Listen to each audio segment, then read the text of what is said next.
తెలంగాణ రాష్ట్రంలో పాపం ఆర్టీసీ కార్మికులు లక్షల మంది ఉన్నారు. ఈ ఆర్టీసీ కార్మికులకు మనకేం సంబంధం లేదు వాస్తవానికి. అంటే వాళ్ళకిచ్చిన హామీలకు కానీ, వాళ్ళు చేసే సమ్మెకు కానీ, లేదంటే వాళ్ళు ప్రభుత్వం పైన చూపించే వ్యతిరేకతకు కానీ మనం బాధ్యులం కాదు వాస్తవానికి. కానీ మనం బాధితులం అవుతున్నాం. వాళ్ళకు మనం ఎట్లాంటి హామీలు ఇవ్వలే, మనకు వాళ్ళకి ఏ సంబంధం లేదు, ఏ రోజు లేదు. ఇప్పుడు ఒక భాషలో చెప్తాను, బొత్సు మనది కాదు, కత్తి మనది కాదు, కానీ బాధ మాత్రం బోడగుండు మాత్రం మనకే అవుతాను. సో కాంగ్రెస్ ప్రభుత్వం లేదంటే రేవంత్ రెడ్డి, సోనియా గాంధీ, కాంగ్రెస్ పార్టీ హామీ ఇచ్చింది. ఆ హామీ మనం ఇవ్వని చెప్పలే. లేదు, కాంగ్రెస్ పార్టీ ఇస్తుందని హామీలు ఇస్తారని నమ్మకంతో వాళ్ళని మాయమాటలు నమ్మి ఓటేసిన ఆర్టీసీ కార్మికులను కూడా మనం కాము. కానీ బాధ మాత్రం మనదవుతున్నది. ఇప్పుడు ఈ ఆర్టీసీ కార్మికులు ఇలా సమ్మె చేస్తున్నారు.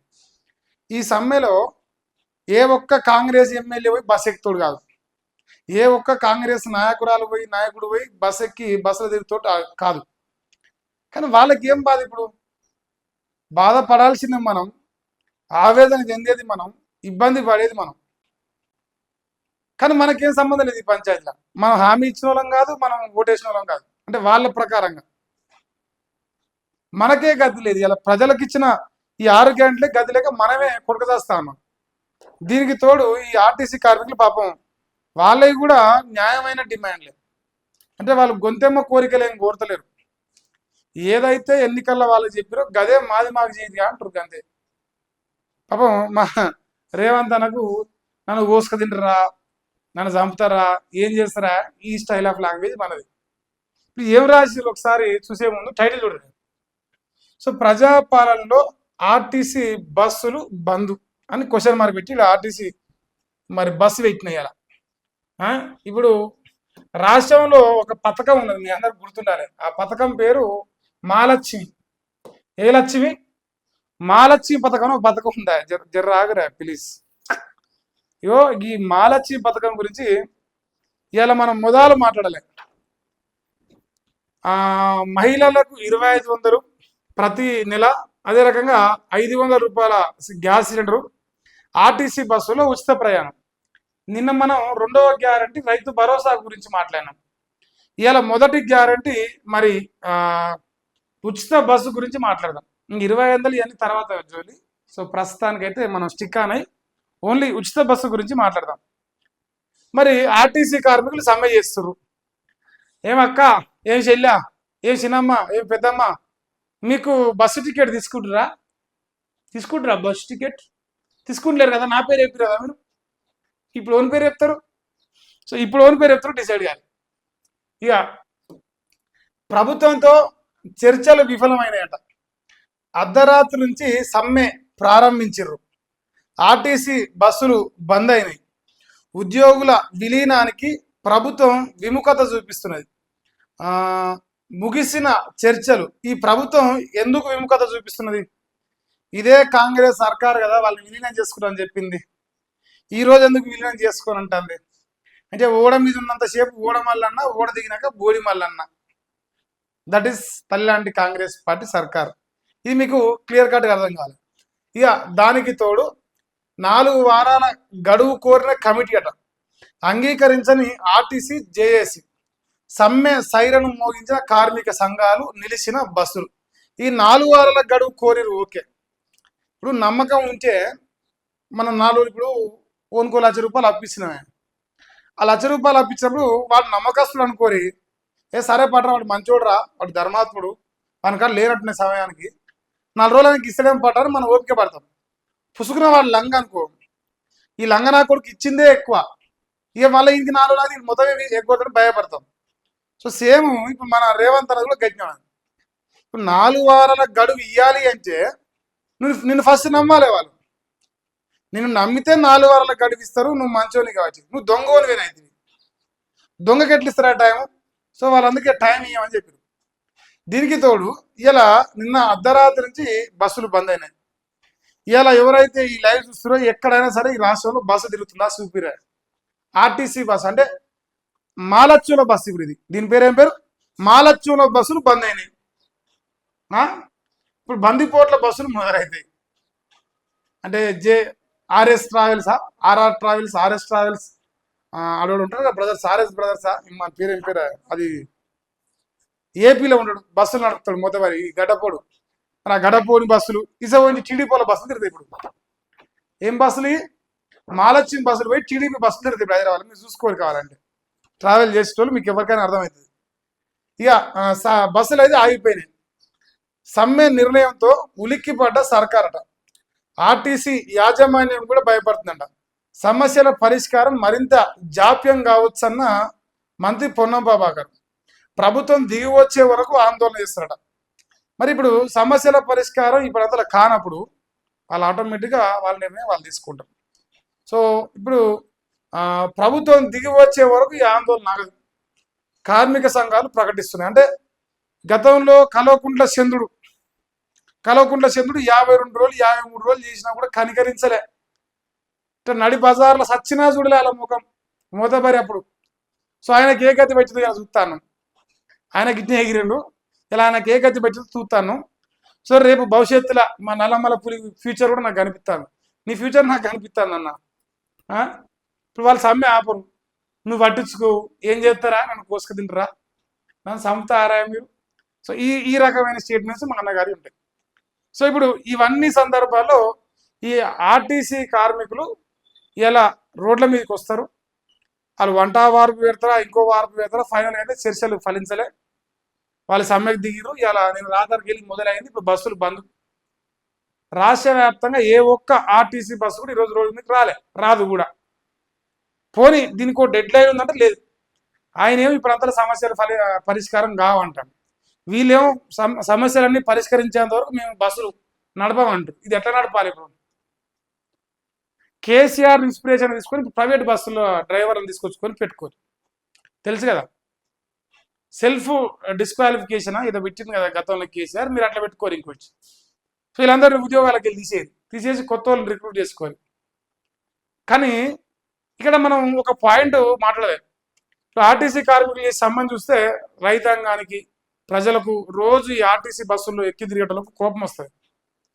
ఇప్పుడు మీకు ఎవడన్నా ఒక మాట చెప్పి మాట తప్పి మీకు కోపం వస్తారా?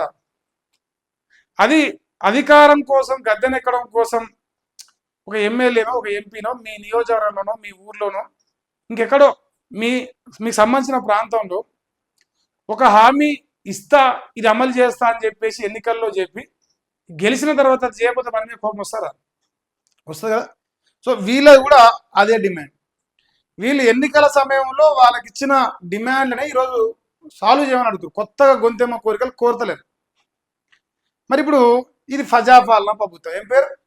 ప్రజాపాలన ప్రభుత్వం. ప్రజాపాలన ప్రభుత్వంలో మాలచ్చుని తిరగాలి. ఇప్పుడు మాలచ్చుల ప్రభుత్వం ఇది, ప్రజాపాలన ప్రభుత్వం. మరి ప్రజాపాలన ప్రభుత్వంలో ఆర్టీసీ సమ్మె చేస్తే మా ప్రజలకు ఎందుకు నష్టం కావాలి? రేవంత్ రెడ్డికి నష్టం కావాలి. ఇప్పుడు రేపటి నుంచి ఏం చేయాలంటే ఇది ఆర్టీసీ కార్మికుల సమ్మె కాకుండా నాయకుల కాన్వాయ్ల సమ్మె చేయాలి. అంటే ఎవరిని కారెక్కనియొద్దు, ఎవరిని ఏడికి పోనియొద్దు, గట్ల చేయరు సమ్మె. ఇప్పుడు ఇది ఏమవుతుందంటే మీ సమ్మెనేమో ప్రభుత్వం పైన, ఇబ్బంది పడేదేమో ప్రజలు. పని ముందు సంఘాల వాణి కోసం ఇచ్చింది మేమైతే, మీకు ఇచ్చేది మేమే అయితే, మేమెందుకు ఇబ్బంది పడాలి? కూలిచ్చి దండించుకున్నట్టే ఉంది ఇప్పుడు ఇది మా పరిస్థితి. కూలిచ్చి మరి దండించుకున్నట్టే ఉన్నది. సో ఈ తెలంగాణ రాష్ట్రంలో ప్రజాపాలనలో ప్రజలు ఇబ్బంది పడుతున్నారు. ఎవరి గురించి అయితే ఈ సమ్మె చేస్తారో ఆ సన్నాసులు మాత్రం మంచి కాన్వాయ్లలో మంచిగా అయింది. Land cruiser, black and white, black land cruiser కార్లు తిరుగుతారు దొంగ కొడుకులు. మరి మనం ఎందుకు ఇబ్బంది పడాలని అడుగుతున్నాం. మన తప్పేంది? మనం ఆర్టీసీ కార్మికులు ఓటేమని చెప్పినావా? ఆర్టీసీ కార్మికులకు కాంగ్రెస్ నమ్మమని చెప్పినావా? వాళ్ళు మోసపోయారు, మనము మోసపోయాం. భయ్ మనకెందుకు ఇబ్బంది పడాలి? ఇది నా యొక్క న్యాయమైన ప్రశ్న అని అనుకుంటున్నాను. మీరు దీన్ని సమ్మెను జస్ట్ టర్మ్స్ చేంజ్ చేయరు. ఆర్టీసీ బస్సుల బదులు నాయకుల కాన్వాయ్లు బంద్ చేయరు. ఏ నా కొడుకు ఇంట్లోకి వెళ్ళకుండా ఆఖరి గన్మేళం కూడా పక్క జరిపి ఇంట్లో వండబెట్టి అప్పుడు సిగ్గు వస్తుంది వాళ్ళకి. వాళ్ళ పనులు వాళ్ళు చేసుకుంటున్నాక మీ సమ్మెకి ఎందుకు భయపడతారు?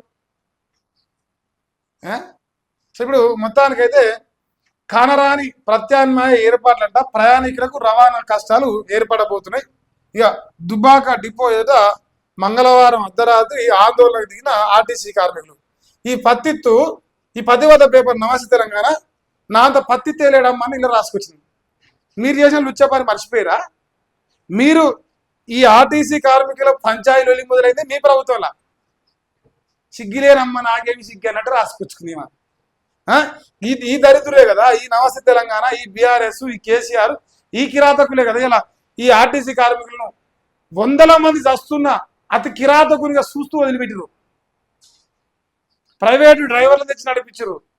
ఇగో మీరు మాట్లాడద్దా పత్తిత్తు లెక్క ఏంటంటే ప్రతిపక్ష పాత్రలు ఉన్నట్టు రాశారు. పుసుక్కున ఇలా అధికారులు ఉంచి ఇప్పటికి ఈ బస్సులో 100 మంది వచ్చినా కూడా రాయబోతుంది. ఇప్పుడు ఎవరి స్వార్థం అంది, ఎవరి రాజకీయ అవకాశాలు, ఎవరి అవసరాలు వాని. సో మొత్తానికైతే ఆర్టీసీ కార్మికుల సమ్మె షురూ అవుతుందంటున్నాను. సో నిన్న రాత్రి నుంచి జరిగింది. ఇప్పుడు మా పత్తిత్తు జర్నలిస్టు మా పత్తిత్తు రాధాకృష్ణన్ రాసిండా రావిరా రాయాలి కదా, వాస్తవానికి అయితే మా ఊడు రాయాలి, మంచోడే అప్పుడప్పుడు, ఎప్పుడు కాదు. మరి ఏది ఆర్టీసీ కార్మికులు సమ్మె చేస్తారు, మా నల్లమల్ల పులిని ఫరుగులు పెట్టిస్తారు అని రాయాలి కదనే. ఏది రాధాకృష్ణ ఎవరు సిగ్గుదాకుండా వచ్చినా కొడుక, నీ గురువులు ఇదేనా నీకు నేర్పించింది? బ్రోకర్ రాధాకృష్ణకు బ్రోకర్ పనులు ఎట్లా చేయాలని నేర్పించారు గురువులు. మంచి పనులు ఎట్లా నేర్పిస్తారా? ఇప్పుడు నీ గురువులు ఒకవేళ సక్రమైన గురువులు అయితే ఏదివే ఇది నాకు కళ్ళు కనిపిస్తారు జర రాగరే. ఇగో రైట్. ఇక బస్సులు బంద్ జానడు ఉందా జర ఇగో జానడైతే ఇస్తుంది. జానడు కూడా రాదు, మా కూడా రాసింది చూసుకోరు. ఇక బస్సులు బంద్ అవుతున్నాయి. ప్రభుత్వంతో ఆర్టీసీ జేఏసీ చర్చలు విఫలమైనాయి. పరిష్కారం కోసం 4 వారాల గడువు కోరిన అధికారులు. అంగీకరించని ఆర్టీసీ జేఏసీ అర్ధరాత్రి నుంచే బస్సుల నిలిపివేత. రద్దీ మార్గాల్లో అద్దె బస్సులు నడపాలని సర్కారు నిర్ణయం తీసుకున్నది. ఏంది ఫవేట్ బస్సులు నడుపుతాడు ఇప్పుడు అన్న. ఇక పరిష్కరిస్తాం సమ్మె వద్దు పొన్నం నేడు మరోసారి చర్చలు ఫలించినాక చర్చలు పెడుతూనే ఉంటుంది. ఎందుకంటే మనకి ఇప్పుడు డ్యామేజ్ కంట్రోల్ కావాలి, మామూలు డ్యామేజ్ కావట్లేదు, పబ్లిక్లా ఇజ్జత్ పోతుంది. సో అందుకే దీన్ని ఏదో ఒకటి చేసి డైవర్ట్ చేయరు. పాపం ఇప్పుడు నాకు బాధాకర విషయం గుర్తొచ్చింది. తెలంగాణలో ఇంత 65-66 మంది ఎమ్మెల్యేలు ఉన్నాయా, వీళ్ళందరిలో పొన్నం ప్రభాకర్ ఒక బీసీ బిడ్డను ఎందుకు ఆర్టీసీ మంత్రిగా చేసిరి అలా మనం అనుకుందాం. ఇప్పుడు రెవెన్యూ శాఖనో లేక తాగుబోతుల శాఖనో లేదు ఇంకోటో ఆమ్దాన్ని గెచ్చుకునే శాఖ ఇస్తే బాగుంటుంది. కానీ ఒక బీసీ బిడ్డకు 7 దోశ మన్నెత్తి పోసే ఆర్టీసీ శాఖను ఎందుకు ఇచ్చారు? ఎందుకంటే తిట్లు తింటే బీసీలు తినాలి, సొమ్ము తింటేనేమో మా దొరలు తినాలి. అది కాంగ్రెస్ తల్లి లాంటి ఇందిరమ్మ రాజ్యంలో ఉండే ఆలోచన విధానం అన్నమాట. ఇక ఈయన వెలుగు, ఇది రేవంత్ వెలుగు, తెలంగాణ వల్లే చీకటి. ఆర్టీసీ చర్చలు విఫలం, యాజ్ ఇట్ ఈజ్ రాసిండు. ప్రజా రవాణా స్తంభించకుండా ప్రత్యామ్నాయ ఏర్పాట్లపై సర్కారు దృష్టి పెట్టిందట. కమిటీల పేరుతో కాలయాపన చేస్తున్నని జేఏసీ చైర్మన్ ఈదురు వెంకన్న చెప్తున్నారు. గత్యంతరం లేకనే సమ్మెకు వెళ్తున్నట్టు చెప్పారు. అంటే ఇక మాకు ఈ మార్గం తప్ప ఏ మార్గం లేదంటున్నారు. ఏ మార్గం లేక ఏ గత్యంతరం లేకనే ఈ మార్గం ఎంచుకున్నాం, వీళ్ళు కమిటీల పేరుతో కాలయాపన చేస్తున్నారని చెప్పేసి పాపం వాళ్ళ ఆవేదనను వెలగక్కే ప్రయత్నం చేస్తున్నారు. ఇంకా చూడాలి ఇది ఏం జరుగుతుంది. ఇది సర్కారు సానుకూలంగా ఉంది, ఉద్యోగులు డ్యూటీకి రావాలని ఆర్టీసీ ఎండి చెప్తాడు. నీ జీతం ఎంతరా వారి? ఇప్పుడు ఆర్టీసీ ఎండి వారి జీతం ఎంతనే నువ్వు ఏదైనా చెప్తావు. ఇంతలా కట్టొస్తే నువ్వు 100 చెప్పగలుగుతావు, ఆడ కాదు కదా. సో వాళ్ళ ఆవేదన, వాళ్ళ బాధ వాళ్ళు వెలగక్కే ప్రయత్నం చేస్తారు. సో ఇక్కడ సింపుల్ ఒకటే మాట చెప్తా, హామీ ఇచ్చింది మనం కాదు, హామీలు నమ్మి ఓటేసింది మనం కాదు. ఇది ఆర్టీసీ కార్మికుల విషయంలో. కానీ ఇబ్బంది పడుతుంది మాత్రం మనం. నెత్తి మనది కాదు, బొత్సు మనది కాదు, కానీ బోడగుడు మాత్రం మనకి అవుతున్నది. ఇదేందో ఇది ఇంత విచిత్రంగా ఉంది సమాజంలో. అందుకే మీరు నెత్తన్న కత్తన్న ఏదో ఒక పట్టుకోరి, కాంగ్రెస్ అని కాన్వాయ్ పట్టుకోరి, వాళ్ళ కార్లలో తిరిగని ఎగిరి కాన్వాయ్ అవుపిస్తే కాల్చి అంటారుగా రాళ్లతో కొట్టి చంపుతా అని చెప్పేసి అట్లన్నా స్టేట్మెంట్స్ ఇది. అట్లన్నా భయపడన్నా కార్లు ఎక్కరు, ఆటోమేటిక్గా రోజు పనులు పెండింగ్ పడతాయి, ప్రభుత్వం డీలా పడిపోతుంది, భయపడుతుంది. ఈ బస్సు ఎక్కేది సామాన్య ప్రజలు, సామాన్య నిరుపేద ప్రజలు. వాడు ఇబ్బంది పడతాడు, ఆఫీస్ కాడికి పోయేటోడు, ఒక కూలికి పోయేటోడు, పనికి పోయేటోడు, తెల్లారితే చిన్న చిన్న చిన్న చిరు వ్యాపారాలు చేసుకోవడానికి ఆర్టీసీ బస్సులు వాడేటోళ్ళు వీళ్ళు ఇబ్బంది పడతారు. వానికి రెక్కాడితే కానీ డొక్కాడదు. ఇలా మందరు తెలుసు, ఊర్ల పొంట కూరగాయలు అదొకటి ఇదొకటి అమ్ముతూ ఉంటారు. వాళ్ళు ఇలా పొద్దుగులు పోయి పని చేసి ఆర్టీసీ బస్సులో వాళ్ళకి సంబంధించిన ఐటమ్స్ పెట్టుకొని పోయి ఒక ప్రాంతానికి పోయి అక్కడ అమ్ముకొని వచ్చి పొద్దుగల ఇంటికి వస్తేనే వాళ్ళకు కడుపు కింద బుక్కడు కూడొస్తుంది. అసవంటోళ్ళ బతుకులు ఎలా మని పడుతుంది, అసవంటోళ్ళ బతుకులు ఆగమవుతాయి. వీళ్ళు వచ్చకోళ్ళకి ఏమైనా నొప్పులెత్తుదా? మీరు చేసే సమయం ఈ కాంగ్రెస్లో ఎమ్మెల్యేలకో ఎంపీలకో మంత్రులకో ముఖ్యమంత్రిగా నొప్పులెత్తుదా? వాళ్ళు తినే తిండి అవుతుందా, చేసే పని అవుతుందా, తిరిగే తిరుడు అవుతుందా? ఏమవుతుంది? వాళ్ళకు బొచ్చు కూడా పరగబడదు. అందుకే వాళ్ళ మీద ఏమన్నా ప్రతీకారం తీసుకుని సామాన్య ప్రజలపైన కాదు, ఇది ఒకటే కోరుకుంటున్నా. మీ సమ్మకైతే మద్దతే, కానీ దాంట్లో చిన్న ట్విస్ట్ కదా ఒకటే.